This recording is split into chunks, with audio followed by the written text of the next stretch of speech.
सत्यं परं धीमहि पुराणपुरुषोत्तमाय नमः। ध्यायामि पुष्पासनं समर्पयामि नमो नमः। ओम माल्यादीनि मालत्यादीनि वे प्रभो मया हृतानि पुष्पाणि पूजार्थं प्रतिगृह्यताम्। पुष्पे समालिकां समर्पयामि पुराणपुरुषोत्तमाय नमः। गन्धाक्षत पत्रपुष्पधूपदीपनैवेद्यं च निवेदयामि। माल्यादीनि सुगन्धीनि मालत्यादीनि वे प्रभो मया हृतानि पुष्पाणि पूजार्थं प्रतिगृह्यताम्। पुष्पे समालिकां समर्पयामि गन्धाक्षतपुष्पाणि समर्पयामि नैवेद्यं निवेदयामि। यज्ञोपवीतं परमं पवित्रं प्रजापतिर्यः सहजं पुरस्तात् आयुष्यमग्रं प्रतिमुञ्शुभ्रं यज्ञोपवीतं बलमस्तु तेजः। यज्ञोपवीतं समर्पयामि यज्ञोपवीतान्ते वस्त्रं उपवस्त्रं पार्श्वे गायता नरः पवमान इन्दवे अविदेवान् यक्षते। पुष्पे समालिकां समर्पयामि गन्धाक्षतपुष्पाणि समर्पयामि धूपं दीपं सन्दर्शयामि नैवेद्यं च निवेदयामि। त्वदीयमस्तु गोविन्दं तुभ्यमेव समर्पयेत् ग्रहाण प्रसन्नो भूत्वा प्रसीद परमेश्वर। नैवेद्यं निवेदयामि सपत्नामृतपत्रं समर्पयामि भगवते श्रीमन्नारायणाय नमः। हिरण्यदक्षिणां समर्पयामि हिरण्यगर्भगर्भस्थं हेमबीजं विवावसो अनन्तं पुण्यबलद अतः शान्ति प्रयच्छमे। सात्पुण्यार्थे दर्दक्षिणां समर्पयामि। सुखाय नमः परमंसाय नमः। यं प्रव्रजन्तमनुपेतमुपेत कृत्यं द्वीपायनो विरह कातर्याजुभाव पुत्रेति धर्मयदयार्दर्वो विनेदुस् तं सर्वभूतहृदयं मुनिमानतोऽस्मि। सुखाय नमः परमंसाय नमः। सकल पूजार्थे सर्वोपचारार्थे गन्धाक्षतपुष्पाणि समर्पयामि अथ व्यासपूजनम्। कस्तूरी तिलकं ललाटपटले वक्षस्थले कौस्तुभं नासाग्रे वरमौक्तिकं करतले वेणुकरे कङ्कणम्। सर्वांगे हरिचन्दनं सुललितं कंठे च मुक्तावली गोपस्त्री परिविष्टितो विजयते गोपालचूडामणि। व्यासाय विष्णुरूपाय व्यासरूपाय विष्णवे नमो वे ब्रह्मनिधये वासिष्ठाय नमो नमः। वंशी विभूषितकर नवनीरदाभार पीताम्बरादरुणबिम्बफलाधरोष्ठात् पूर्णेन्दु सुन्दर मुखादरविन्द्रनेत्रात् कृष्णात् परं किमपि तत् त्वमहं न जाने। कृष्णाय वासुदेवाय हरये परमात्मने प्रणतक्लेशनाशाय गोविन्दाय नमो नमः।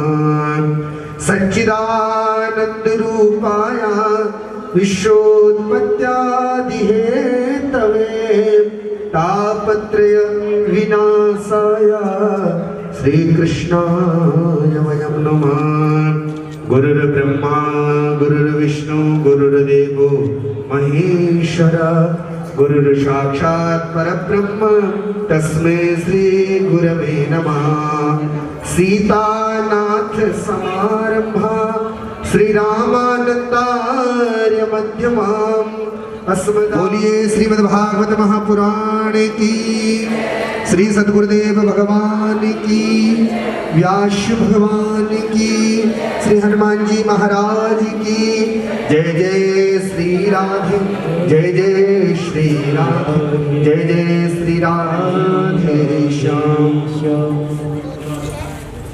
व्यासपीठ पर आसीन परम पूजनीय प्रातः स्मरणीय अर्चनीय वंदनीय पूज्यपाद सद्गुरुदेव भगवान एक बार जोरदार करतल ध्वनि से पूज्य महाराज श्री का हार्दिक स्वागत हार्दिक अभिनंदन। बड़े भाग्यशाली हम लोग जो आज इस आंगन में देवताओं के चरणों में बैठकर श्रीमद् भागवत ज्ञान कथा को श्रवण पान करने का परम सौभाग्य प्राप्त हुआ है। सुंदर पौष का महीना और सुंदर झिंझिनी ठंड में बैठ करके उस आनंद कंद छैली छबीले आनंद कंद प्रभु की कथा हमारे इन कर्ण पटलों पे पड़ेगी। आप सब बड़े भाग्यशाली हैं। न जाने कितने लोगों को ये निमंत्रण गया होगा कि आपने कलश उठाने हैं, और कुछ लोग जिनको निमंत्रण गया हो वो न आए, और जिन्होंने अपने मन में सोचा भी नहीं था कि हम कलश भी उठाएंगे, वो लोग वो माताएं आज कलश लेकर के यहाँ जरूर आएंगे। कई लोग सिर हिला रहे हैं। तो ये जन्मांतरे भवत पुण्यम तदा भागवतम लभे, ये उस कृष्ण की ही कृपा है कि जिनको बुलाया वो नहीं आया, और जिनको निमंत्रण ना गया वो पहुंच चुका है। जब ये कलश के ऊपर स्थापित हो गया तो ये श्रीफल बन गया। श्री अर्थात लक्ष्मी, श्री अर्थात कल्याण, श्री अर्थात सौभाग्य, श्री अर्थात संस्कार, और यही तो व्यक्ति की कामना है। उसको पैसा भी चाहिए, उसको संस्कार भी चाहिए, उसको सद्बुद्धि भी चाहिए। तो जो कल्याणकारी श्रीफल आपके मस्तक पे रख करके और आप उस आनंद कंद प्रभु की ध्यान में संलग्न होकर के किसी मंदिर से उस कलश को उठा करके लाते हो, उसे हम कहते हैं कलश यात्रा। क्या कहते हैं उसे? कलश यात्रा। और ये कलश यात्रा कोई शोभा यात्रा नहीं है। शोभा यात्रा तो राजनीति में निकलती है, कलश यात्रा है। इस कलश यात्रा में आपके मन में भाव था कि हम भगवान के दरबार में बैठ करके 7 दिन तक कथा श्रवणपान करेंगे। तो मेरा विशेष आग्रह है, जिन माताओं ने आज प्रथम दिवस कलश अपने सिर पे रखा है, आप विशेषकर 7 दिवस तक आपको यहाँ बैठ करके 7 दिन की कथा पूरी सुननी है। क्योंकि ऐसा नहीं है, समय देना पड़ता है। आप कहो कि हमारे पास समय नहीं है। जब आपका भगवान के लिए ही समय नहीं निकल पाएगा तो फिर भगवान कैसे आपके लिए समय निकालेंगे? जब आप पे बहुत भारी दुख पड़ेगा, क्या उस समय भगवान भी कहेगा मेरे पास भी समय नहीं है? तो इस जीवन के झंझटों से बच करके आपको जरूर आना है। क्योंकि अगर आप इन झंझटों को छोड़ करके भगवान के चरणों में बैठ करके इस ज्ञान कथा को सुनोगे तो अवश्य ही भागवत का प्रसाद यही है कि आपके जीवन में जो आने वाले झंझट है वो अपने आप कट जाएंगे। लेकिन एक बार आपको इन झंझटों को त्यागना पड़ेगा। और विशेषकर मैं आपको बता दूं कि हरिद्वार में सबसे ज्यादा भीड़ जो होती है वो मार्च से लेकर के और सितंबर के महीने तक गंगा जी में डुबकी लगाने वालों की। क्या? मार्च से लेकर के और सितंबर तक। क्यों?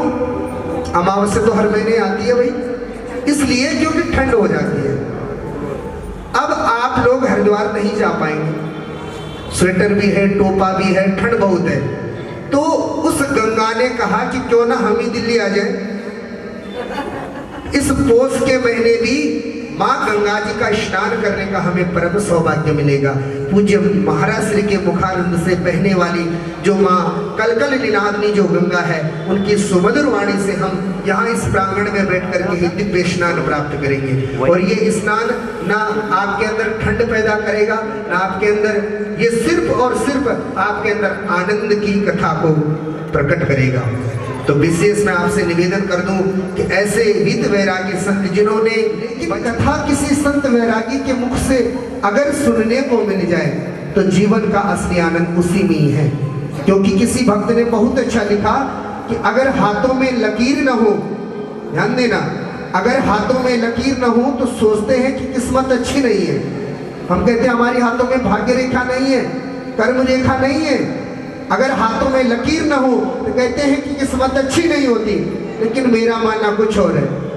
मैं सिर्फ और सिर्फ इतना कहता हूं, अगर पूज्य महाराज श्री जैसे भागवत कथा को सुनने का अवसर मिल जाए तो लकीर की जरूरत ही नहीं है, लकीर की जरूरत ही नहीं पड़ेगी। 7 दिन पर्यंत तक पूज्य महाराज श्री के मुखारविंद से इस त्रिवेणी बैठ करके अगर हमने गोता लगा लिया तो अवश्य ही आप जो आपके जीवन का महत्वपूर्ण दुख होगा, ध्यान देना आप सभी, क्योंकि हमारी इस कलिकाल में मातृशक्ति का योगदान बड़ा रहता है धार्मिक कार्यों में। और यहाँ भी देख लो आप, मातृशक्ति अगर आगे बढ़ती है तो तब इन कार्यों को करने का परम सौभाग्य मिलता है। आप अपने जीवन को जो सबसे कष्टकारी दुख है आपका, आप उस दुख को अपनी झोली में बैठ करके उस कान्हा के आगे, इस भागवत के आगे बैठ करके 7 दिन पर्यंत तक इस कथा को बड़े मन से, बड़े भाव से सुनिए। भागवत आपको प्रसाद देगा जिसकी आप कल्पना भी नहीं करते। जो दुख होगा भागवत जी उस दुख को यहीं पे छीन लेंगे, और जो आपकी झोली में सुख है उस फल को आपकी झोली में यहाँ से विदा करेंगे। लेकिन भाव से, भक्त से हमें 7 दिन पर्यंत तक इस ज्ञान कथा को सुनना ही पड़ेगा। तो मैं आपको विशेष बता दूं कि पूज्य महाराज श्री के द्वारा गाए हुए भजन कथाएं YouTube चैनल प्रेम पथ में भी आप श्रवण पान कर सकते हैं। जो नई संगत आज यहाँ बैठी है, मैं उनसे जरूर निवेदन करूंगा कि प्रेम पथ चैनल को आप सब्सक्राइब करें। जो आपके नाते रिश्तेदार भी जो दूर दूर बैठे हैं, जो बम्बई, कलकत्ता, चेन्नई में, आपके विदेशों में आपके जो रिश्तेदार बैठे हैं, उन्हें कहिए कि हमारे रोहिणी सेक्टर 3 में भागवत की कथा चल रही है, और रात्रि में इस कथा के जो भजन है, इस कथा के जो छोटी छोटी क्लिपें हैं, और पूज्य महाराज श्री के द्वारा गाए हुए भजन कथाओं का आनंद लीजिए। आइए ज़्यादा समय न लेकर के चलते हैं अमंगल हरता मंगलाचरण के साथ पूज्य महाराज श्री के श्री चरणों में। और मेरा विशेष निवेदन है कि जिनके पास कलश के जो लोग कार्ड थे वो जमा करा दें। अच्छा, जिसके पास 2 कार्ड गए हो गलती से, वो हमारे कार्यकारिणी के सदस्यों को जमा करा दें, विशेष आग्रह। आइए चलते हैं कथा की ओर। बोल श्रीमद् भागवत महापुराण की जय। जय जय श्री राधे। श्री वेद व्यास जी महाराज की जय। श्री सुखदेव जी महाराज की जय। श्री परीक्षित जी महाराज की जय। गुरुदेव भगवान की जय। गंगे महारानी की जय। जमुना मैया की जय। संत भक्त भगवान की जय। आज के आनंद की जय। सभी प्रेमी भक्तों की जय। वृंदावन बिहारी लाल की जय। जय जय श्री राधे। जय जय श्री राधे। जय जय श्री राधे। परम मंगलमय प्राण अखिलेश्वर अकारण करुणा वर्णालय जगत निंता जगताधार अखिल कोट ब्रह्मांड नायक आनंद कंद प्रभु भगवान श्री कृष्ण और उनकी वांगमय प्रतिमूर्ति श्रीमद् भागवत महापुराण आज हम सब लोगों का परम सौभाग्य है। इस देवस्थान में बैठ करके हम लोग भगवान को परम पावनी कथा को श्रवण करने जा रहे हैं, जिस कथा के श्रवण मात्र से जन्म जन्मांतर के सारे पाप जल के भस्म हो जाते हैं। अब एक बात मेरी समझ में आ रही है, कोई अकेला व्यक्ति जब कथा कराता है तो उसका नाम लिया जाता है कि फलाने यजमान के द्वारा कथा कराई जा रही है। लेकिन यहाँ एक ऐसा ये सुअवसर हमें प्राप्त हो रहा है, यहाँ पर एक नहीं है, यहाँ पर सभी के द्वारा इस कथा का आयोजन कराया जा रहा है। और बहुत आनंद की तो बात ये है कि जहाँ कहीं लोग, बहुत सारे लोग मिलके कथा कराते हो या कराते हैं, उनमें नाम दिया जाता है, समिति का नाम, मंडली का नाम, लेकिन यहाँ पर किसी का कोई नाम नहीं है। तो मैं यही कहूँगा कि इस कथा के जो यजमान हैं, उन सभी के द्वारा जो आयोजन हो रहा है, उनको मैं श्री जी भक्त मंडली के नाम से जो है, ये नाम से आपको अवगत कराता हूँ कि श्री जी भक्त मंडली के द्वारा जो कथा आरंभ हो रही है, आप सभी लोग उस कथा में आमंत्रित हैं। और देखिए, आज की कथा सुन करके जाना, जाके क्या करो, घर के काम तो रोज करते हो ना, तो कथा सुन के जाना केवल इतना काम नहीं था हमारा कि कलश उठाना है और उठा करके उस दौड़ में शामिल होना है, और दौड़ में शामिल होकर के वहाँ कलश पटक करके और हमें भाग के आ जाना है। हमें कथा सुननी है। इसलिए आइए कथा में प्रवेश करते हैं। सभी लोग भगवान नाम करते हुए अपनी वाणी को पवित्र करेंगे।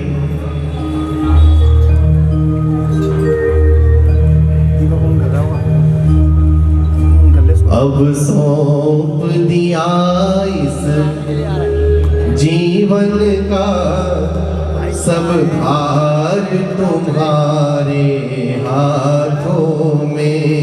अब सौंप दिया इस जीवन का सब भार तुम्हारे हाथों में। है जीत तुम्हारे हाथों में और हार तुम्हारे हाथों में। जीत तुम्हारे हाथों में, हार तुम्हारे हाथों में। अब सौंप दिया इस जीवन का सब भार तुम्हारे हाथों में। अब सौंप दिया इस जीवन का सब भार तुम्हारे हाथों में। है जीत तुम्हारे हाथों में और हार तुम्हारे हाथों में। जीत तुम्हारे हाथों में, हार तुम्हारे हाथों में। आदि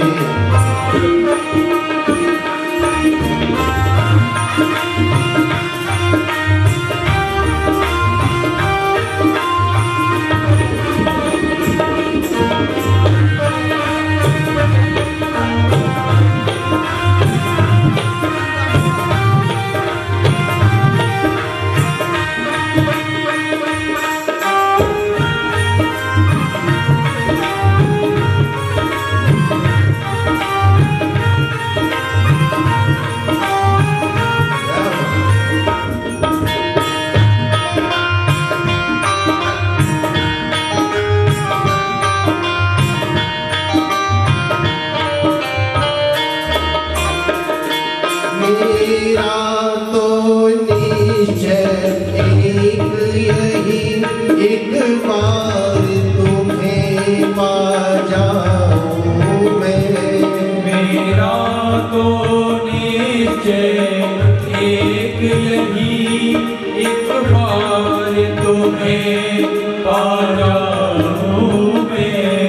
मेरा तो निश्चय एक यही, एक बार तुम्हें